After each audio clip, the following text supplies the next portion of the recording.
Yo quisiera reflexionar acerca de la iglesia. Claro, la iglesia primitiva, la iglesia de los hechos de los apóstoles, la iglesia naciente, la iglesia cristiana naciente. Una iglesia que sin duda fue una iglesia triunfante, donde vemos que por momentos, por miles, había personas que se unían a la iglesia, pero no dejaba de ser una iglesia militante con muchas luchas, perseguida, ¿sí? Y esa iglesia tenía que encontrar fuerza para enfrentar persecuciones, enfrentar dificultades, para enfrentar también aquellos triunfos que el Señor le daba a través del Espíritu, triunfos de sanidad. Estaban marcando las bases. Era una iglesia que recibió dones especiales, que se los conoce como fundacionales. Dios obró en esa época de la iglesia de manera notable, como quizás en la historia no se volvió a ver, pero que la promesa dice que en el final de los tiempos se verá otra vez ese derramamiento del Espíritu Santo y cosas mayores y más poderosas se verán. La pregunta es si estaremos preparados nosotros para ser parte de ese movimiento del fin, ¿no? Ahora, yo quisiera compartir 5 elementos o 5 cosas, 5 características en realidad de la iglesia naciente que hizo que esa iglesia se fortaleciera en las luchas, en las persecuciones y también cuando el Señor la utilizaba. El primero, vamos a buscar en Hechos de los Apóstoles y vamos a leer en el capítulo 4.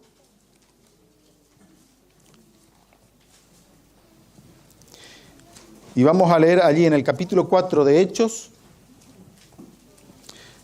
versículos desde el 23 hasta el 31.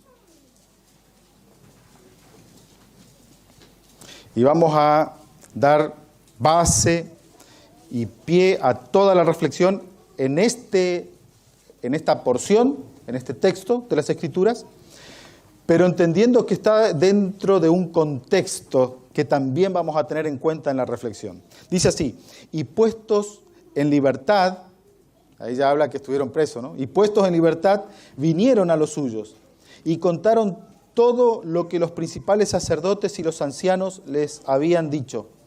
Y ellos, habiéndolo oído, alzaron unánime la voz a Dios y dijeron: Tú eres el Dios que hiciste el cielo y la tierra, el mar y todo lo que en ellos hay. Que por boca de David tu siervo dijiste: ¿por qué se amotinan las gentes y los pueblos piensan cosas vanas? Se reunieron los reyes de la tierra y los príncipes se juntaron en uno contra el Señor y contra su Cristo. Porque verdaderamente se unieron en esta ciudad contra tu santo Hijo Jesús, a quien ungiste. Herodes y Poncio Pilato con los gentiles y el pueblo de Israel, para hacer cuanto tu mano y tu consejo habían antes determinado que sucediera. Y ahora, Señor, mira sus amenazas y concede a tus siervos que con todo denuedo hablen tu palabra. Mientras extiendes tu mano para que se hagan sanidades y señales y prodigios mediante el nombre de tu santo Hijo Jesús. Cuando hubieron orado, el lugar en que estaban congregados tembló y todos fueron llenos del Espíritu Santo y hablaban con denuedo la palabra de Dios. Una porción allí, Pedro y Juan habían estado presos porque había sucedido algo. Y eso que había sucedido marca ya la primera característica que quisiera presentar ahora, que tenía esa iglesia y que la sostuvo. Podríamos llamar características de una iglesia saludable. Bueno, aquí es la primera. ¿Y cuál es esa primera? Que el centro de sus vidas, el centro de su religión, el centro de sus creencias, el centro era Cristo. Cristo lo llenaba todo. Cristo era el centro para ellos. Era todo lo que tenían. Fíjense que en el contexto justamente se presenta a Juan y a Pedro llegando a la puerta de aquel templo llamado La Hermosa. y había un hombre que estaba pidiendo. Pero le dijeron, no tengo nada para darte, pero tengo algo que es mucho más que cualquier cantidad de dinero, que oro y plata. Y eso que tengo te doy en el nombre de Jesús de Nazaret. Levántate, entonces y anda. ¿Sí? Ese era el centro. Jesús era el centro. Cuando Jesús ocupa el centro de la vida de una iglesia, entonces esa iglesia es saludable. Fíjense, dice Elena de White en el libro de los Hechos de los Apóstoles, ella reflexiona y sobre lo que ellos presentaron allí. Cristo, esto es lo que tengo para darte. En realidad no hay ninguna otra cosa que tengo de valioso para darte sino a Jesús, pero Jesús es todo. Y Elena de White reflexiona con respecto a esto y en la reflexión, une esa experiencia de ellos con la experiencia de la transfiguración. Y entonces ella dice que en la transfiguración llegó un momento que después, cuando pasó, la gente no veía a nadie más sino solo a Cristo. Y entonces ella toma esa expresión que aparece en Mateo 17:8 y dice, solo a Jesús. Y entonces ella dice, en estas palabras se halla el secreto de la vida y el poder que señaló la historia de la iglesia primitiva. En esas palabras, solo Jesús. Cuando los discípulos oyeron por primera vez las palabras de Cristo, sintieron su necesidad de Él. Le buscaron, le hallaron y le siguieron. Estuvieron con Él en el templo, a la mesa, en la ladera de las montañas, en el campo. Eran como alumnos con su maestro y recibían diariamente de las lecciones de verdad eterna. Cristo era el centro para ellos. Y así fue como la iglesia fue una iglesia triunfante. La pregunta y la reflexión para nosotros sería, ¿es también así Jesús el centro de nuestra iglesia, de nuestra doctrina, de nuestras vidas, de nuestras familias? La segunda característica que se presenta, que se ve aquí, aparece allí en los versículos que acabamos de leer, 23. Dice, y puestos en libertad, vinieron a los suyos. Esa segunda característica tiene que ver con el compañerismo. Era una iglesia que gozaba de un compañerismo. Se decía así cuando se refería a los compañeros de arma en un ejército. Y entonces allí iba un batallón, un grupo, iba a librar una batalla. Y cuando algunos se encontraban en peligro, ¿a quién acudía? A sus compañeros de armas. Eso eran los suyos. Pablo, por ejemplo, utilizó la misma palabra, pero él usaba esa palabrita para referirse a su familia, a los de mi sangre, decía él, ¿sí? O sea, sus parientes, su familia. Y ahora Pedro y Juan utilizan estas palabras para referirse a la iglesia, a los discípulos. Es decir, ellos fueron a los suyos. Estuvieron presos, fueron azotados. Después del milagro, lo llevaron preso, los azotaron, los amenazaron, le dijeron, no vuelvan acá a hablar de Jesús. Y cuando los liberaron, ¿a quiénes fueron ellos? A los suyos, a la iglesia. Es decir, había una cosa de familiaridad en la iglesia. Es decir, la iglesia era familia. El otro día nos tocó hacer un sepelio aquí en el cementerio, el cementerio del Progreso, así se llama. La mamá de un hermano de iglesia ahí de Balsa, Perla, falleció. Incluso hubo algunas hermanas de acá del centro que estuvieron acompañando. Y el hijo, que se llama Luciano, el hijo de Ruth que falleció, Luciano, cuando ya terminó todo allí, el momento de la sepultura, habló y me llamó la atención lo que él dijo, entre lágrimas y llanto incluso, abrazó a su hermana, que es, ¿de dónde es la hermana? De Roca. Y que vino a acompañar, incluso a acompañar los días previos, ¿no? Pero no es adventista la hermana, ¿sí? Y entonces él abrazó a su hermana y le dijo a su hermana, porque él estaba hablando, agradeciendo a los que estaban acompañando, pero en realidad le estaba hablando a su hermana. Y le dijo a su hermana, esta es mi familia. Esta es mi familia. y dijo algo interesante. Creo que él se bautizó hace algunos años atrás y él dijo, la decisión que tomé aquel día que me uní a la iglesia fue la mejor decisión que pude tomar en mi vida. Porque allí no perdí, al contrario, gané una familia. Y entonces le decía a la hermana, ellos son mi familia, vos también sos mi familia, pero ellos son mi familia, que me acompañan, que no me dejaron solo, que están acá conmigo. ¿A dónde va un hijo de Dios cuando sufre? ¿A dónde va un hijo de Dios cuando tiene necesidad, cuando falta, cuando está acongojado? Su familia espiritual. Claro que tenemos familia. Y por supuesto que también nos apegamos a nuestra familia de sangre. Pero una familia que sostiene al que sufre. Que muestra compañerismo. Así como fue en la iglesia primitiva. Es una iglesia saludable. Es una iglesia que va a tener sin duda dificultades y problemas. Claro que sí, como la iglesia primitiva. Pero que triunfa. El Señor nos ayude a tener ese compañerismo que, así como preparó a la iglesia primitiva para el Pentecostés, nos preparará a nosotros para la lluvia tardía, el derramamiento del Espíritu Santo y el último pregón.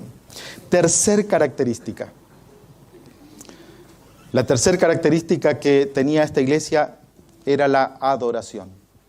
Ellos se unían en compañerismo con el propósito de adorar a Dios. Fíjense que allí leemos en el versículo 24, y ellos, habiéndolo oído, alzaron unánime la voz a Dios y dijeron, soberano Señor, tú eres Dios que hiciste el cielo y la tierra. Adoraron. De ninguna manera se pusieron a lamentar y dijeron, ay, pobre Juan, lo que les pasó. No, adoraron porque el Señor los liberó. Y fíjense que en esta adoración ellos marcan o demuestran una característica de la iglesia primitiva que, de acuerdo a lo que hemos estado viendo en estos días, es no solo una característica, es un llamado para la iglesia del tiempo del fin. Porque el mensaje del primer ángel es un mensaje de llamado a la adoración. Temed a Dios y dadle gloria, porque la hora de su juicio ha llegado, y adorad a aquel que hizo el cielo y la tierra, el mar y todas las cosas que en ellos hay. Mismas palabras del cuarto mandamiento. El sábado, dejamos nuestras actividades y nos congregamos en compañerismo a adorar.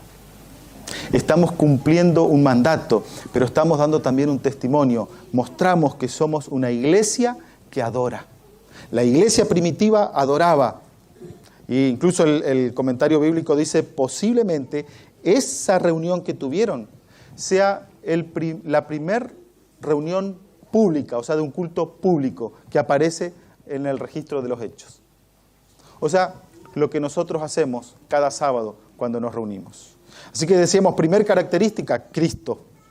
Es el centro, es la cabeza, es todo. Cristo es todo. Segunda característica, el compañerismo. Tercera característica, la adoración. Cuarta característica, la palabra. La palabra. Dice versículo 25 al 28, que por boca de David tu siervo dijiste, ¿por qué se amotinan las gentes y los pueblos piensan cosas vanas?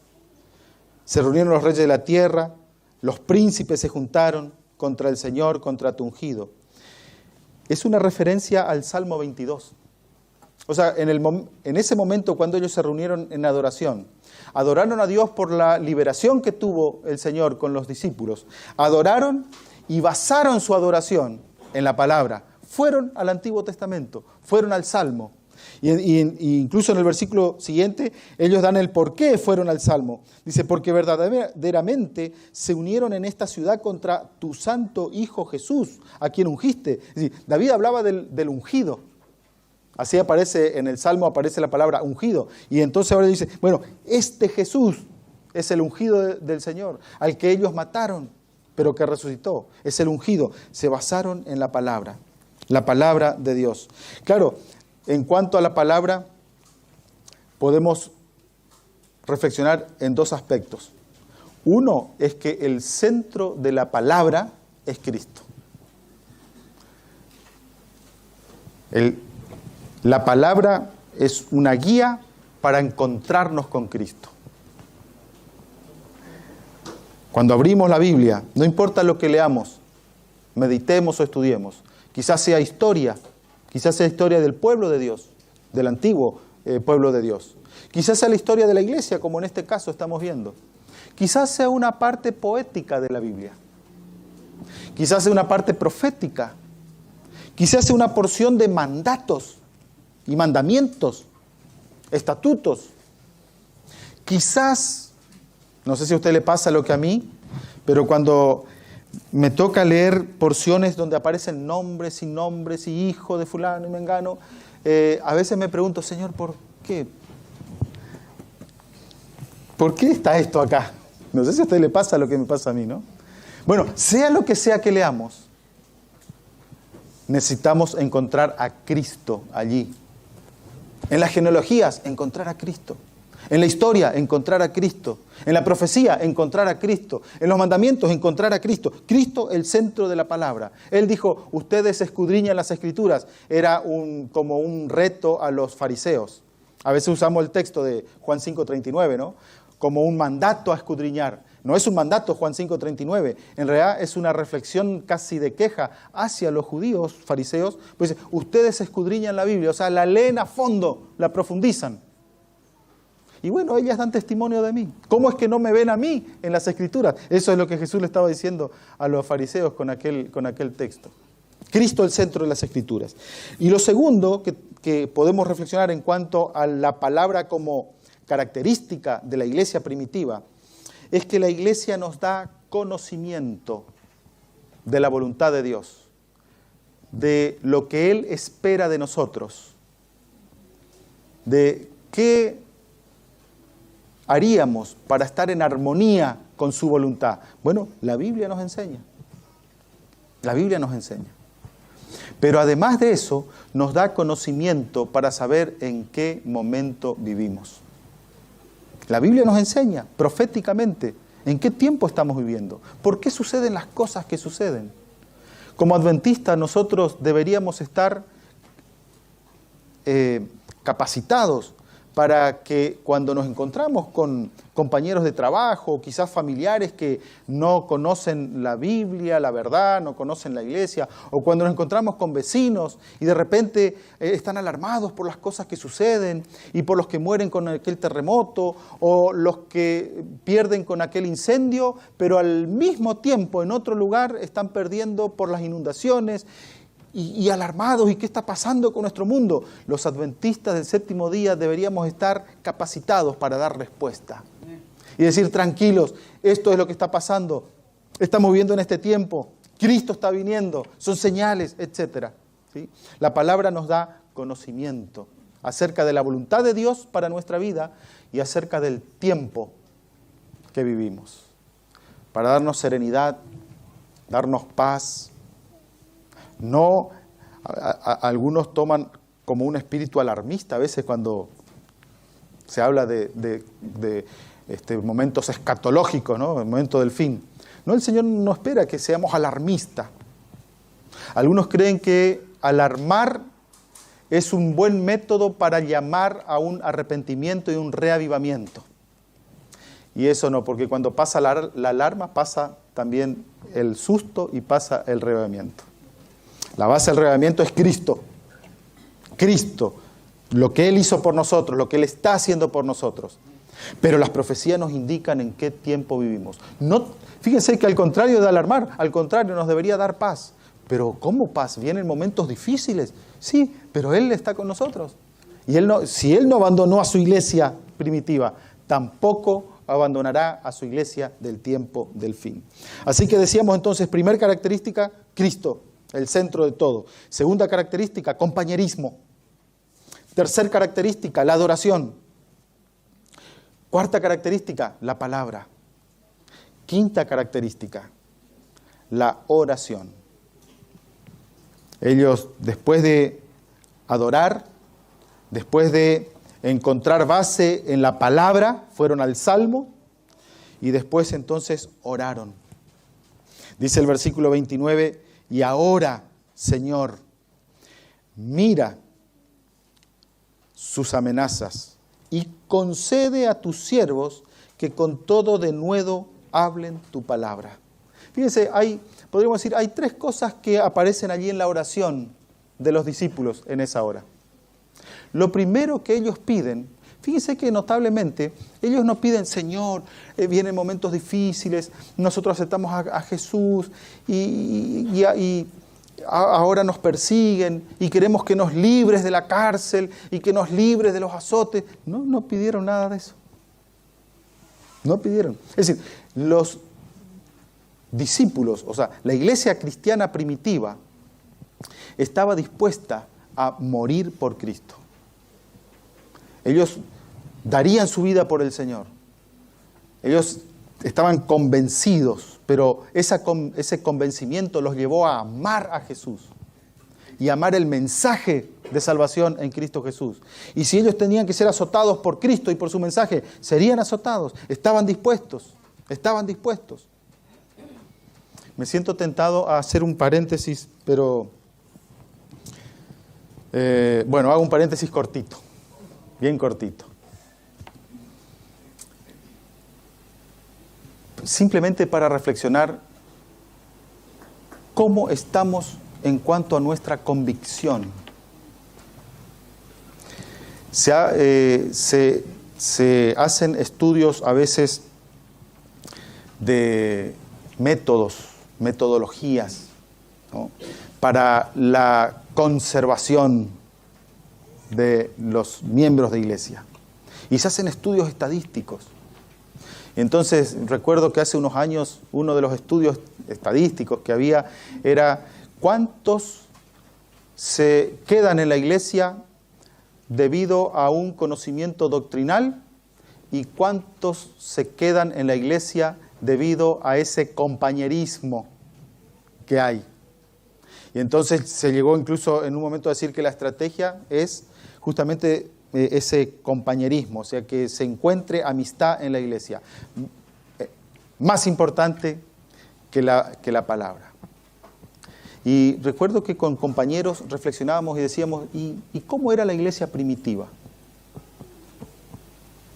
¿Cómo era? Claro, había compañerismo, evidentemente, pero había una convicción tal que posiblemente en esa convicción y en ese amor por Cristo,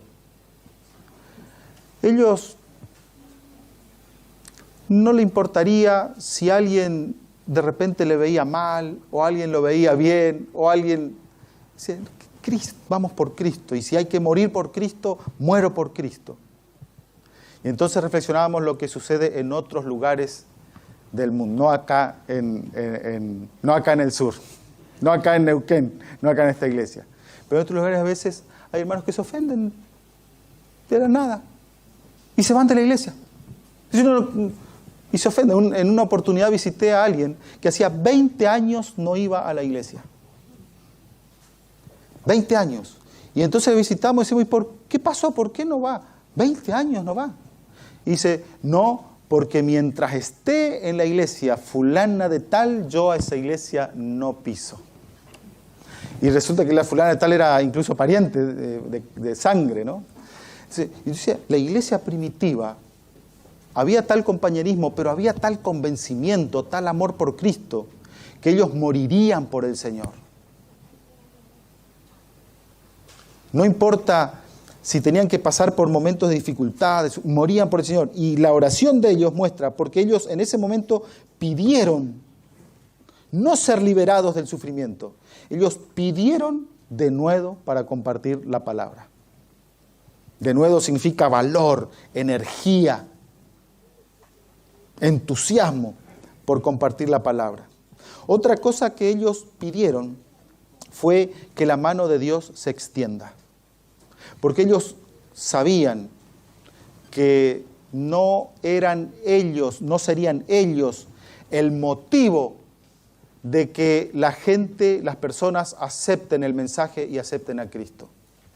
No importa con cuánta elocuencia hablen los predicadores, si el Espíritu Santo no actúa. Es la mano del Señor que tiene que extenderse.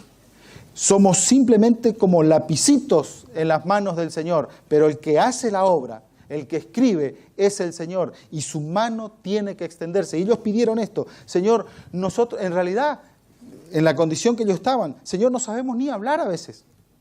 No sabemos cómo hacer, no sabemos de método. Me gustó mucho el misionero esta mañana, el misionero de la escuela sabática, donde hablaba de este muchachito que con un método simple y sencillo ganaba a sus amiguitos para el Señor, compartiendo papelitos con versículos. ¿Sí? Y Señor, no son los métodos, y me imagino la iglesia primitiva, no conocemos de método, no conocemos nada. Necesitamos la intervención del Espíritu Santo, que tu mano se extienda y que hagas la obra, pero nosotros estamos a tu disposición. Dice que había un hombre ya ancianito, se llamaba Juan, y no sabía leer, no sabía escribir, no sabía. Y entonces él oraba, y como no sabía ni siquiera hablar mucho, no tenía muchas palabras, porque como no leía, su vocabulario era también escaso, corto. Y su oración entonces era cortita, no sabía mucho qué decir. Y la oración del Señor: aquí está Juan. Eso es lo que él oraba: aquí está Juan. Pero ¿cuánto decía en esa corta oración? Aquí estoy, Señor. No sé cómo pudiera hacer la obra de la mejor manera. No sé qué cosa sería lo ideal para decir en tal o cual situación, pero confío en que me vas a usar. Aquí estoy, úsame. Es la oración de los discípulos. Y en lo tercero que se nota en la oración es que Dios actuó derramando su Espíritu Santo. Y todos los que oraron en esa oportunidad fueron llenos del Espíritu Santo y hubo manifestación del Espíritu. Esa manifestación tenía un propósito: servir de fundación para la iglesia primitiva. La gente necesitaba saber y estar seguro de que lo que sucedía allí no era cosa humana, sino que era obra de Dios. Y fíjense que en la oración dice el comentario bíblico que no era solo para aquellos que dirigen, sino que era para toda la iglesia. Todos necesitaban ser llenos del Espíritu Santo, porque la obra no puede depender de uno o de dos. La obra no puede depender de los pastores, no puede depender de los ancianos, no puede depender de los diáconos, no puede depender de los maestros de escuela sabática. Imagínense si la obra dependiera solamente de ese grupo de personas. Y si no, a mí no me eligieron para nada, yo estoy libre, por este periodo estoy tranquilo. No, todos, la obra depende de que todos estemos llenos del Espíritu Santo y que la mano del Señor se extienda sobre la iglesia primeramente y sobre todo lo que la iglesia puede hacer. 5 características de la iglesia primitiva que la hicieron una iglesia triunfante: Cristo, el centro, el compañerismo, la adoración, la palabra y la oración. Y entonces la iglesia triunfó, la iglesia triunfó. El Señor quiere convocarnos, quiere desafiarnos a nosotros también. ¿Haré yo de Cristo el centro de mi vida? ¿Estaré yo unido en un compañerismo con mis hermanos? ¿Estaré yo unido con mis hermanos en la adoración, en la palabra, en la oración? ¿Seré un lápiz humilde en las manos del Señor? Yo quisiera esta mañana orar en un compromiso de renovación, de entrega al Señor. Yo quisiera que mi vida pueda estar centrada en Cristo, Él sea el centro de mi vida. Yo quisiera también que en mi vida haya compañerismo, apertura para el compañerismo. Yo quisiera que mi vida pueda ser una vida marcada por la adoración, por la palabra y por la oración.